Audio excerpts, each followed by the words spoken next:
I got so much Are you ready, kids? Aye, aye, Captain! I can't hear you. Aye, aye, Captain! Oh! fucking design on right now. Break it down, bring it back, make it clap. I got 3 old thoughts, new block, wear that thing. Bitches on my line, and you know that. Halo semuanya. Hari ini kita mau bahas apa, teman-teman? Kerajaan Banteng, Banteng. Banten. Oh ya, Banten, sorry ya. Iya, di sini kami ingin membahas kerajaan Banten. Dan Sebelum kami membahas, kami akan memperkenalkan diri kami. ya, dimulai dari saya yang bernama Mas Karyo Suranianto, absen 18.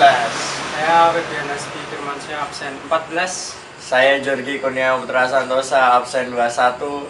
Dan teman saya ada di belakang layar ya. Ya, Itu. Absen. nanti dia muncul kok. Ya, muncul mungkin ya. Mungkin dia muncul suatu saat. You never know. Oke. Yang pertama, kita ingin menjelaskan tentang Kerajaan Kesultanan Banten. Ini merupakan kerajaan Islam ya? Kerajaan yang Islam dong. Islam dong. Islam. Masa nggak Islam? Islam. Tolong. Jatuh. Oke. Aku mau coba jelasin sedikit ya teman-teman. Kita mau jelasin sedikit. Iya. Berdirinya kerajaan ini atas inisiatif Sunan Gunung Jati pada 1524. Sudah lama sekali ya berarti. Iya. Berapa tahun atau? Oh, ini 2023. Bisa dihitung sendiri. Sudah lama sekali. Sudah bisa dihitung Sudah lama sendiri sekali ya. Pada abad keberapa? Ya. Nanti yang bisa gali giveaway. Oh, Gali giveaway ya, gali giveaway. Enggak. Gali giveaway. Oke. Setelah sebelumnya mengislamkan Cirebon. Mengislamkan Cirebon aja diislamkan. Berarti sebelum Iya itu, jangan. Astagfirullah. Awalnya tuh Banten tuh merupakan bagian dari wilayah Pajajaran yang Hindu nggak? Berarti bermulai dari Hindu terus diislamkan. Diislamkan. Hei kalian. Oke lanjut ya. Namun setelah Demak berhasil menghalau pasukan Portugis di Batavia, Banten pun secara tidak langsung berada di bawahan kekuasaan Demak. Semasa Sunan Gunung Jati, Banten masih termasuk Gunung Jati kekuasaan Demak itu maksudnya, sorry ya. Terus pada tahun 1552 ia pulang ke Cirebon. Si Gunung Jati ini pulang. Ngapain pulang? Nggak tahu ya. Bawa oleh-oleh nggak? Bawa dong. Apa bakpia? Apa anaknya? Anaknya, waduh. Ya, Ya, jadi begitulah. pulang ke Cirebon dan Banten diserahkan kepada anaknya, namanya Maulana. Yang bernama Maulana Hasanuddin. Maulana Hasanuddin itu siapanya Sultan Hasanuddin? Anaknya. Pakai nanya. Loh, Sultan Hasanuddin kan Bapaknya. Kok bapaknya? Loh.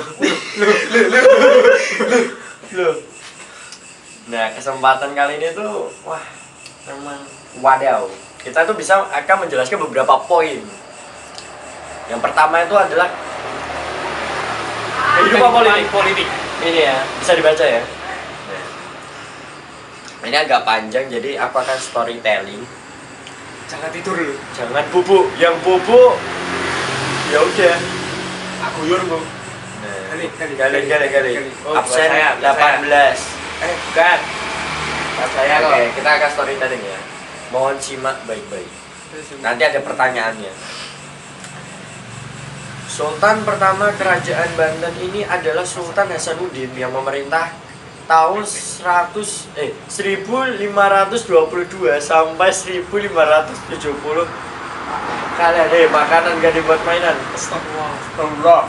Ia adalah putra Fatahillah, seorang panglima tentara Demak yang pernah diutus oleh Sultan Regana menguasai bandar-bandar di Jawa Barat. Ini banyak politik, bandar. Iya, Bandar. bandar. ini bandar. Udah lah, jadi sebut. Oke. GBA. Pada waktu Kerajaan Demak berkuasa, daerah Banten merupakan bagian dari Kerajaan Demak. Oke. Demak itu di mana sih sebenarnya? Demak tuh di Jawa Tengah ya. Jawa Tengah ya.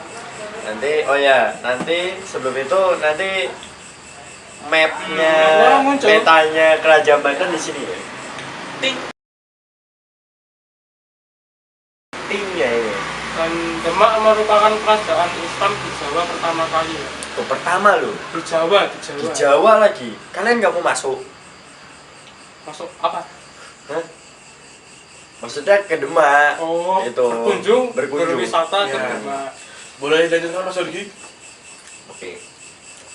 Namun setelah Kerajaan Demak mengalami kemunduran, kerajaan aja bisa mundur. Apalagi melihat dia sama orang lain. Kamu itu, bukan saya. Loh, saya sih enggak. Banten akhirnya melepaskan diri dari pengaruh kekuasaan Demak. Jadi Banten melepaskan. Dia mengikhlaskan. Kelas. Rela. Seperti melihat dia sama orang lain. Dia rela. Jatuhnya Malaka ke tangan Portugis pada tahun 1511 membuat para pedagang muslim memindahkan jalur pelayarannya melalui Selat Sunda. Sedih sekali. Harusnya mereka bisa di bagian Banten, tapi malah ke Selat Sunda. Emang Portugis ini, tolong dong. Portugis itu Portugal bukan ya? Tanggung jawab Anda. Bukan. Oh, bukan Portugal. Jauh. Ronaldo di mana? Portugal, negara jalan aja. Kok jadi Ronaldo? Lanjut. Oh, iya. Pada masa pemerintahan Sultan Hasanuddin, Kerajaan Banten berkembang menjadi pusat perdagangan. Pusatnya no, berdagang. Center ya. Center itu Cahaya. iya mengeluarkan cahaya. Oh. Nah, kalau lucu komen satu guys. Hasanuddin memperluas kekuasaan Banten ke daerah penghasil lada. Lampung di Sumatera Selatan yang sudah sejak lama mempunyai hubungan dengan Jawa Barat. Dengan demikian, ia telah meletakkan dasar-dasar bagi kemakmuran Banten sebagai pelabuhan lada. Pelabuhan lada di Banten ternyata. Pada tahun 1570, Sultan Hasanuddin pun wafat. Inna lillahi wa inna ilaihi raji'un. Al-Fatihah.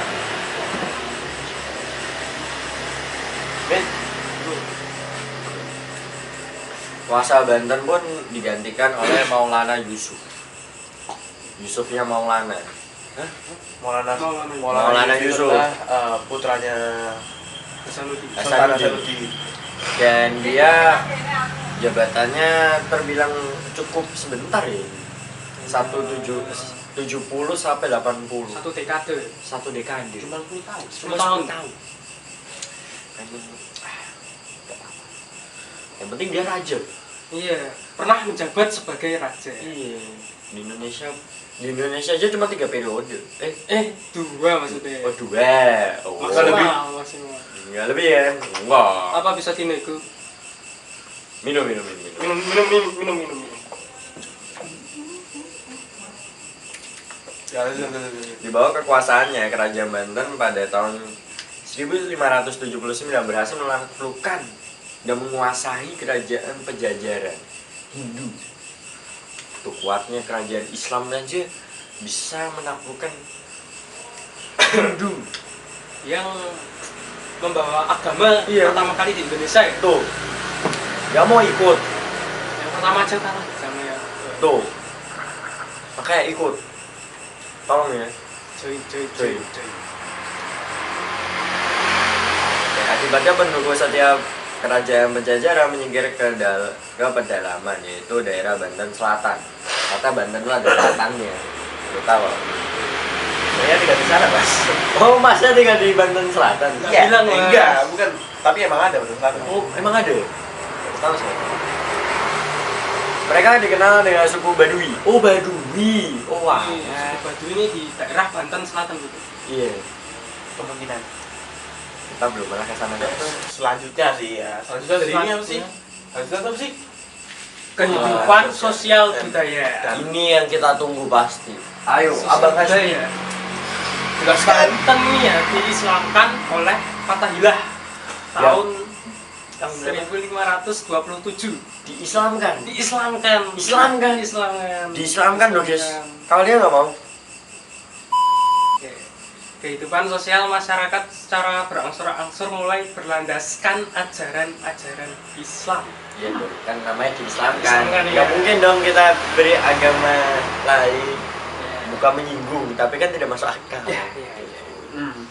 Setelah Banten berhasil mengalahkan Pajajaran, pengaruh Islam makin kuat di daerah pedalaman. Pendukung kerajaan Pajajaran menyingkir ke pedalaman, yakni ke daerah Banten Selatan. Mereka dikenal sebagai suku Baduy. Kepercayaan mereka disebut Pasundan Kawitan, yang artinya Pasundan yang pertama. Mereka mempertahankan tradisi-tradisi lama dan menolak pengaruh Islam. Waduh, menolak Pengaruh Islam. iya, Mungkin ya mereka belum percaya aja sih. Ya mungkin ya. masih Kayak menjaga Masih menjaga kepercayaan mereka ya. Iya. Dan saya awalnya kan Hindu gak sih? Iya. Iya kan, maksudnya kayak agak dulu kan. Terus saya kan kalau dulu kan kayak menyembah. kehidupan sosial masyarakat Banten semasa Sultan Agung Tirtayasa cukup baik karena Sultan memerhatikan kehidupan dan kesejahteraan rakyatnya, sangat peduli. Kayak Pak Jokowi. Namun setelah Sultan Ageng Tirtayasa meninggal, Innalillahi rojiun. campur tangan Belanda ini Innalillahi wa innalillahi rojiun. dalam berbagai kehidupan sosial masyarakat berubah merosot tajam. Waduh, maksud tajam sekali. Waduh. Seni budaya masyarakat ditemukan pada bangunan Masjid Agung Banten dan bangunan gapura-gapura di Kaibon, Banten. Di samping itu juga bangunan istana yang dibangun oleh Jan Lucas Cardel, orang Belanda. Pelarian dari Batavia yang telah menganut agama Islam. Susunan istananya menyerupai istana raja di Eropa. Wow. Ternyata sudah banyak ya ini. Banyak banget penjelasan kita, tapi kayaknya ada yang kurang nggak sih penjelasan kita ini? Kita sambut Kita sambut dari dia. Mas-mas belakang Mas. Mas di balik layar ya, itu adalah Ini dia. Halo, saya Axel Luditan, absen 7. Wah. Jadi ada apa sih peninggalannya kawan-kawan? Ya apa kawan? Yang mau tahu? Sini saya lihat nggak? kalau rame lanjut.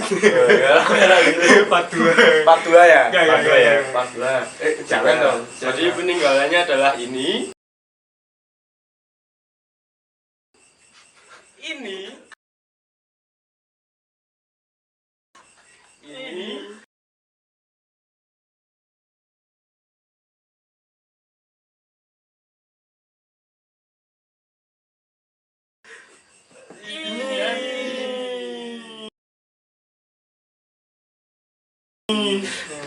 Ya, segitu saja. Wah, sudah selesai. Black screen. Black screen. Ya, mungkin Itulah segitu ya. saja penjelasan dari kita berempat ya. Aslinya bertiga, cuma dia datang terlambat. Ya, tapi tidak apa-apa. Kita mengucapkan minal aidin wal faizin, mohon maaf lahir dan batin. Kenapa Anda cupit? Terima kasih. Maaf jika ada salah Ada- kata. Ya. Dan mungkin ada ya salah kata ya, itulah Bisa dikoreksi, bisa dikoreksi, mohon maaf saling belajar. dengan segala kekurangan. Bila taufiq wal hidayah. Wassalamualaikum warahmatullahi wabarakatuh.